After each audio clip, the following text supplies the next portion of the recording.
Good evening students. और आज हम पढ़ने जा रहे हैं क्लास 10 का चैप्टर 1 जिसका नाम है केमिकल रिएक्शन एंड इक्वेशन। तो बेसिकली तो चैप्टर पूरी तरीके से नया है आपके लिए, बट फिर भी अगर मैं इसको कनेक्ट करूं तो आपको याद होगा आपने पिछले क्लासेस में पढ़ा था। दो तरह के बेसिकली चेंज पढ़े थे, एक था केमिकल चेंज और दूसरा था फिजिकल चेंज। तो अगर आपको वो याद है ना तो इसको आप आसानी से कनेक्ट कर पाओगे। अब मुझे याद करके बताओ कि केमिकल चेंज में क्या था। ऐसा चेंज जो एक बार हो जाए तो उसको रिवर्स नहीं किया जा सकता। बेसिकली जो केमिकल चेंज होते हैं उसके अंदर जब चीज चेंज होती है तो कोई ना कोई नया प्रोडक्ट बनता है, और वो जो प्रोडक्ट बनता है उसके बीच में कोई ना कोई केमिकल रिएक्शन होती है जिसकी वजह से वो नया प्रोडक्ट बनता है। जैसे कि आपको एग्जाम्पल याद होगा कि आपने आटे की लोई ली, उसको बेल के रोटी बनाया और उसको फिर पका लिया गैस के ऊपर, तो कोई ना कोई केमिकल रिएक्शन हुई ना बीच में, जिससे क्या हुआ कि जो आटा था आपका उसके अंदर का पानी सारा इवेपोरेट हो गया और रोटी जो है वो सूखी और फूली हुई बन गई। तो बीच में क्या हुआ, ये केमिकल चेंज हुआ। तो उसको याद करो और अब मैं आपको समझाती हूँ कि केमिकल रिएक्शन क्या होता है। तो ये वाली लाइन देखो केमिकल रिएक्शन की, कि whenever a chemical change occur, कि जब भी कभी कोई केमिकल चेंज होता है तो we can say that a chemical reaction has taken place. तो हम कह सकते हैं कि वहां पर बीच में केमिकल रिएक्शन हुई है। तो यही है केमिकल रिएक्शन, और कोई बड़ी चीज नहीं है। जैसे कि फूड डाइजेस्ट हो जाना, जब फूड डाइजेस्ट होता है, जो आप खाते हो फिर वो डाइजेस्ट होता है, तो बीच में क्या होता है, वो एक केमिकल रिएक्शन से गुजरता है जिसके बाद क्या होती है, वो एक केमिकल चेंज वहां पर हो जाता है। तो केमिकल रिएक्शन आपको समझ में आ गया। अब बात करते हैं जो हमारा सेकंड टर्म है केमिकल इक्वेशन की। तो केमिकल इक्वेशन भी कुछ नहीं है।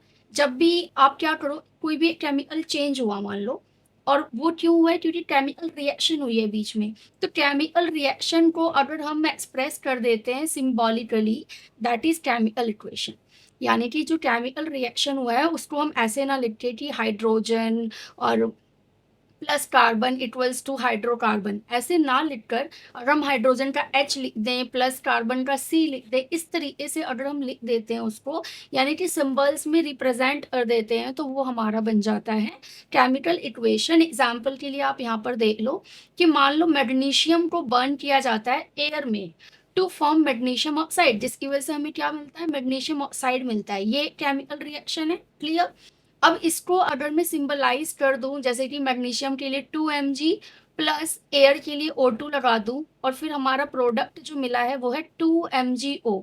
तो ये जो मैंने यहाँ पर लिखा हुआ है आप जो देख रहे हो, मतलब मैं आपको हाईलाइट करके दिखा देती हूँ इसको। यस, मतलब कुछ नहीं करना है इसमें आपको, बस ये देखा कि ये जो मैंने पहले लाइन टू लाइन लिखी हुई थी चीज की, मैग्नीशियम को अगर हम जला देते हैं हवा में, एयर में, तो मैग्नीशियम ऑक्साइड बन जाता है। ठीक है, ये तो सिंपल हमने जो है इंग्लिश में लिख दिया है इसको। बट अगर इसको मैं सिंबलाइज करके लिख दूं, मैग्नीशियम की जगह मैं 2 mg यूज करूं, ऑक्सीजन की जगह O2 यूज करूं, और जो हमारा मैग्नीशियम ऑक्साइड है उसकी जगह मैं 2 MgO यूज कर लूं, तो ये बन जाती है हमारी केमिकल इक्वेशन। अब जो नेक्स्ट टॉपिक आपका आता है वो यही आता है कि ये जो केमिकल इक्वेशन है इसको आप बैलेंस कैसे करोगे। ठीक है, most important part of the chapter, और यहाँ से क्वेश्चन भी आपके पेपर में आता है कि इक्वेशन को बैलेंस कैसे करना है आपको। और दूसरी और सबसे इंपॉर्टेंट चीज कि भाई बैलेंस करना क्यों है इक्वेशन को। तो ये चीजें क्या होती है इसे देखो कि when the number of atom on the reactant and product, यहाँ पे दो वर्ड दिखाई दे रहे हैं आपको, रिएक्टेंट एंड प्रोडक्ट। तो ये दोनों क्या होते हैं, पहले ये देख लो। जब भी कोई रिएक्शन होती है दो चीजें होती हैं, ठीक है। एक जो आपस में रिएक्ट करेंगी, दूसरा जो प्रोडक्ट बनकर आपके पास आएगा। तो ये जो चीजें रिएक्ट करती हैं आपस में, इसको तो हम कहते हैं रिएक्टेंट, और जो बनकर आता है उसको बोलते हैं प्रोडक्ट। ये नीचे आप एग्जाम्पल से देख सकते हो। तो हमें क्या करना होता है कि इन दोनों के ही साइड में जो एटम्स होते हैं ना, नंबर ऑफ एटम, वो बराबर करने होते हैं। अगर वो बराबर नहीं है तो आपकी इक्वेशन बैलेंस नहीं है। जैसे इसको काउंट कर लो, 1 सेकेंड, मैं आपको यहाँ पे हाईलाइट करके बता देती हूँ कि किस तरीके से हम ये गिनते हैं। सबसे पहले तो कि ये मतलब ये बराबर है या नहीं। जैसे आप ये देखो, ये लिखा है 2, ठीक है। पूरा चला गया, 1 सेकेंड। यस, हाँ। तो एक बार और कलर ऑप्शन ले लेते हैं, चलो पिंक ले लेते हैं इस बार। ओके, तो सबसे पहले आप ये देखो, ये जो 2 है और ये हाइड्रोजन के नीचे जो 2 लिखा हुआ है, आप एक चीज ध्यान रखना, ये जो बाहर 2 होता है ना, किसी भी एलिमेंट के बाहर जो 2 होता है और किसी भी एलिमेंट के ये जो नीचे पैरों के पास जो 2 लगा होता है, ये आपस में मल्टीप्लाई हो जाते हैं। तो हाइड्रोजन कितने हो गए, 2 2 जा 4, और ऑक्सीजन कितना हो गया 2, क्योंकि इसके आगे तो कुछ है ही नहीं। तो इधर क्या है, ऑक्सीजन 2 है और हाइड्रोजन 2 2 जा 4 है। अब इधर काउंट कर लो, ये देखो आगे 2 है और हाइड्रोजन के पैरों में भी 2 है, तो 2 2 जा 4 हो रहे हाइड्रोजन, और जो ऑक्सीजन है वो कितना है, 1 है। मतलब ऑक्सीजन के पास तो कुछ है ही नहीं, ऑक्सीजन तो अकेला है, और यहाँ पे ऑक्सीजन 2 है। तो क्या ये इक्वेशन बैलेंस है? नो, ये इक्वेशन बैलेंस नहीं है। तो इसको हम बैलेंस करेंगे, और कैसे करेंगे ये मैं आपको सिखा देती हूँ। और उससे पहले हम ये जान लेते हैं कि इसको बैलेंस करना क्यों है, भाई दिक्कत क्या है, इसको ऐसे ही रहने दो। अगर रिएक्शन हुई है कोई, तो जैसे हुई है उसको वैसे ही रहने दो ना, उसमें एटम्स को क्यों आप कर रहे हो, मतलब बैलेंस करना ही क्यों है? तो ये इसलिए करना होता है, it is because the law of conservation of mass. 9th class याद करो, जब आपने याद किया था law of conservation of mass, जहां पर हमने देखा था कि जो मास है ना तो उसको डिस्ट्रॉय किया जा सकता है और ना ही क्रिएट किया जा सकता है। इसीलिए अगर रिएक्टेंट में जितने एटम है, नंबर ऑफ एटम है, उतने ही एटम ऑफ नंबर हमारे कहाँ होने चाहिए, प्रोडक्ट में होने चाहिए। इसीलिए हमें इक्वेशन को बैलेंस करना होता है। चलो अब देखते हैं बैलेंसिंग इक्वेशन कैसे होगी। 2 4 करके मैं आपको दिखाती हूँ, उसके बाद मैं आपको क्वेश्चंस भी दूंगी जो आप खुद से प्रैक्टिस करना करने के लिए। अब देखिए यहाँ पे ये जो आप बॉक्स के अंदर देख रहे हो, let me take the colour first. कौन सा कलर लें, चलो ग्रीन ले लेते हैं, ओके। तो ये जो बॉक्स में लिखा हुआ है ना, जैसे ये 3 लिखा हुआ है, बहुत ज़्यादा ही लंबी ड्रॉ हो गई लाइन, मैं हटा देती हूँ इसको, ओके अगेन।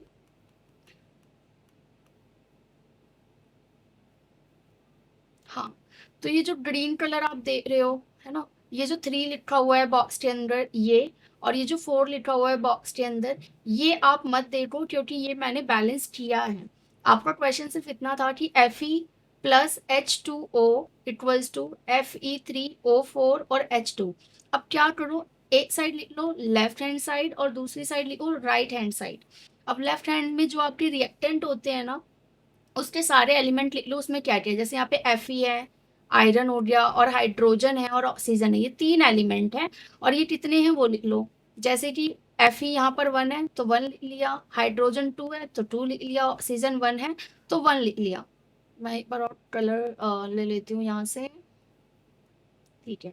तो सबसे पहले देख लो, Fe1 है तो 1 लिख लो, हाइड्रोजन 2 है तो 2 लिख लिया, और ऑक्सीजन 1 है तो 1 लिख लिया। सेम इधर करो, इधर Fe कितने हैं 3, तो 3 लिख दो, हाइड्रोजन कितने हैं 2 तो 2 लिख दो, ऑक्सीजन कितने हैं, ऑक्सीजन कितने हैं बताओ, ये देखो यहाँ पे 4 है ना, इसके पैरों में 4 लगा हुआ है, तो ऑक्सीजन लिख दो 4, ठीक है। तो पहले तो जो जो गिवन है ना आपको वो लिख दो, ठीक है। उसके बाद क्या करना है, हमें इसको इक्वेशन को बैलेंस करना है। कैसे करना है, ध्यान से देखो। सबसे पहले ना आप ये देखो कि कौन सी चीज ऐसी है जो आपकी कम है और किस साइड है, ये भी देखना है। जैसे Fe यहाँ पे तो 3 है, यहाँ पे तो 3 है आपका, ठीक है, ये तो 3 हो गया, बट यहाँ पे जो आपका रिएक्टेंट है इसमें क्या है, इसमें 1 है। तो इस 1 को 3 कैसे कर सकते हो, एक काम करो, Fe के आगे 3 लगा दो, ये जो मैंने 3 लगाया हुआ है। और एक चीज ध्यान रखना, आप किसी भी एलिमेंट के पैरों में यानी कि नीचे कुछ नहीं लगा सकते, ठीक है। आप सिर्फ आगे लगा सकते हो, ना कि पीछे। और पीछे लगाते हो मतलब पीछे ऑलरेडी लगा होता है, और अगर आप आगे कुछ लगा रहे हो तो फिर वो मल्टीप्लाई हो जाएगी। तो यहाँ पे Fe के आगे हमने 3 लगा दिया, ठीक है। अब ये Fe कितने हो गए हमारे, 1 से 3 हो गए, तो ये दोनों बैलेंस हो गया, Fe इधर भी 3 है और इधर भी 3 हो गया। अब बात करेंगे हाइड्रोजन की, तो हाइड्रोजन इधर तो 2 है और इधर भी 2 है, इसमें कोई दिक्कत नहीं, ये ऑलरेडी बैलेंस था। चलो ऑक्सीजन देखते हैं, यहाँ पे ऑक्सीजन 1 है और यहाँ पे ऑक्सीजन देखो 1 है और यहाँ पे 4 है। अब हम क्या करें, इस ऑक्सीजन के पैरों में, मतलब पीछे तो हम 4 लगा नहीं सकते, तो अब क्या करेंगे, हम आगे लगाएंगे। और आगे भी कहाँ लगाओगे, देखो इसके बीच में, यहाँ पे आप नहीं लगा सकते, इसीलिए आपको यहाँ पे सबसे आगे ही लगाना पड़ेगा। और अब जब आप इसको सबसे आगे लगाते हो तो यहाँ पर एक प्रॉब्लम है। प्रॉब्लम क्या है, ध्यान से देखना, 1 second, let me take the colour first, okay. तो मान लो मैं यहाँ पर 4 लगाती हूँ, तो 4 लगाने से क्या होता है, मेरा ऑक्सीजन तो 4 हो गया, चलो गुड, ऑक्सीजन 4 हो गया, इधर तो ऑलरेडी 4 ही थे, तो ये हमारा बैलेंस हो गया। लेकिन यहाँ पर 4 लगाने से, यहाँ पर 4 लगाने से जो हमारा हाइड्रोजन है वो 4 टू जा 8 हो गया। हाइड्रोजन कितना हो गया, 4 टू जा 8। तो अब यहाँ पर हम क्या कर देंगे, 8 लिख देंगे, हाइड्रोजन को 8 कर देंगे। और यहाँ पर भी हमें हाइड्रोजन को 8 करना होगा, तो कुछ मत करो, हाइड्रोजन के आगे ये 4 लगा दो, और ये 4 टू जा क्या बन गया, 8। और इधर भी 8 हो गया और इधर भी 8 हो गया। अब दोनों साइड देखो सारी चीजें बराबर हुई या नहीं हुई। एक बार मैं फालतू की चीजें रफ कर देती हूँ पहले। हाँ,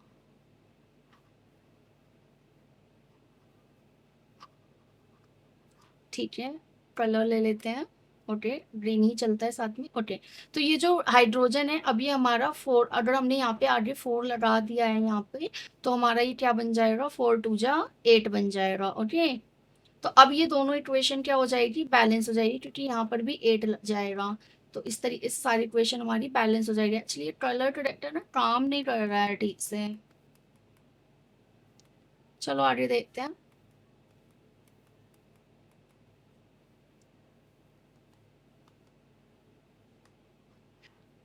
इरेजर ले लो पहले इसको रफ करने के लिए। हम्म,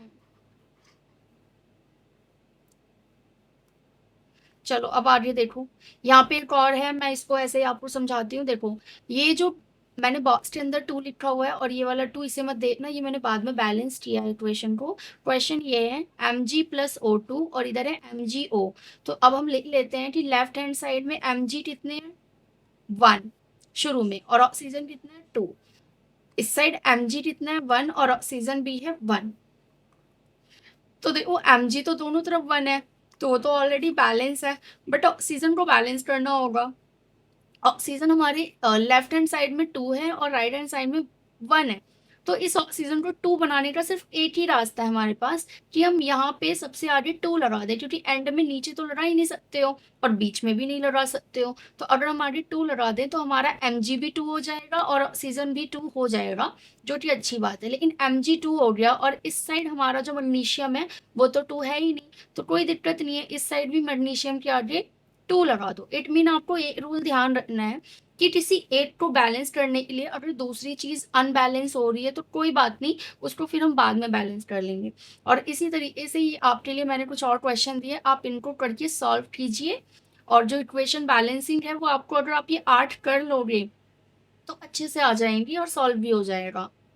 चलो अब हम बात करते हैं टाइप्स ऑफ रिएक्शन की, क्योंकि पूरे चैप्टर में आपको यही दिया हुआ है। सबसे पहला जो टाइप है वो है कॉम्बिनेशन रिएक्शन का।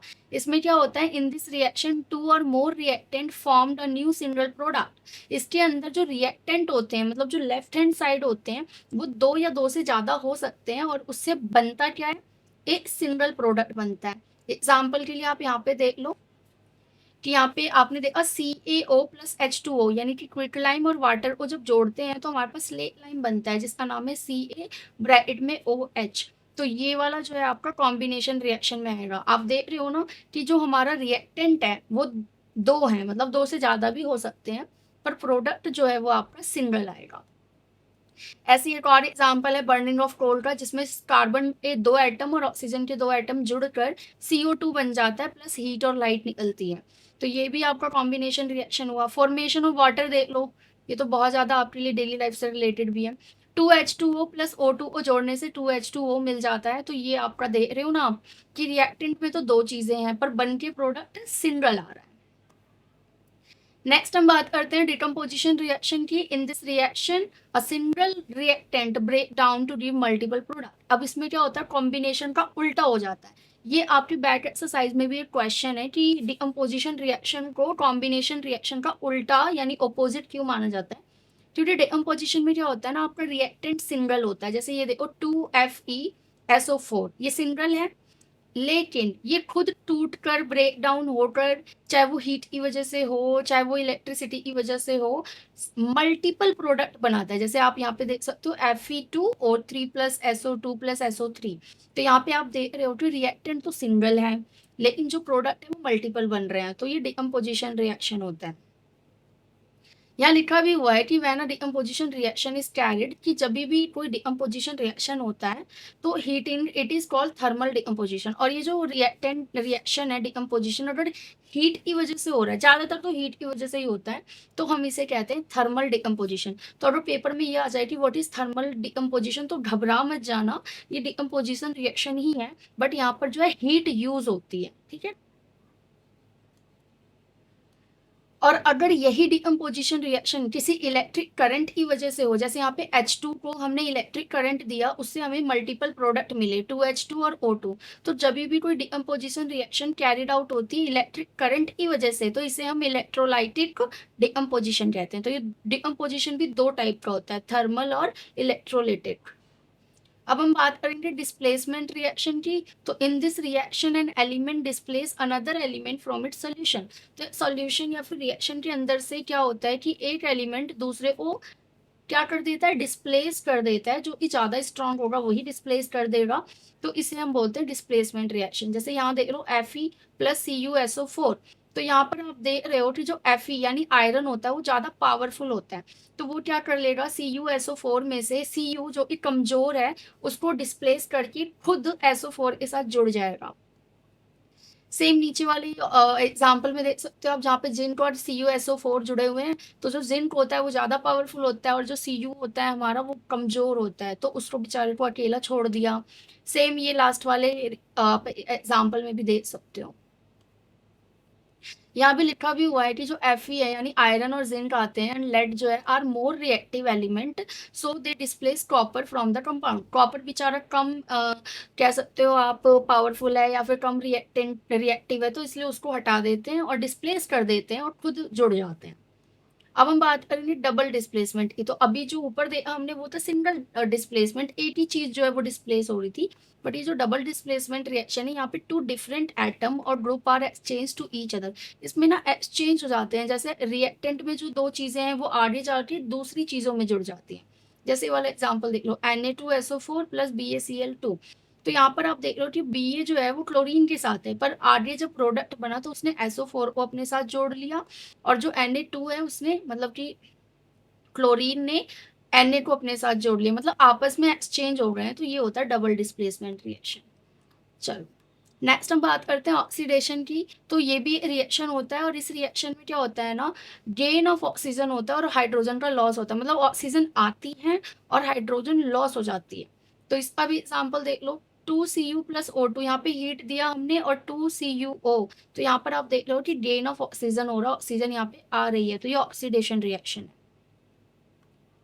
नेक्स्ट है रिडक्शन। तो रिडक्शन में क्या होता है, उल्टा होता है, इसमें ऑक्सीजन लॉस होती है और हाइड्रोजन गेन होता है। एग्जाम्पल के लिए यहाँ पे देख लो 2Fe2+O3+3C=4Fe+3CO2। इसमें आप देख रहे हो कि यहाँ से जो ऑक्सीजन है O3 है गायब हो गया Fe से, क्योंकि वो लॉस हो गया, और गेन हो जाता है हाइड्रोजन का, ठीक है। तो ये रिडक्शन हो गया। अब हम बात करते हैं रिडॉक्स रिएक्शन की, जो कि दोनों का मिला जुला है, ऑक्सीडेशन का भी और रिडक्शन का भी।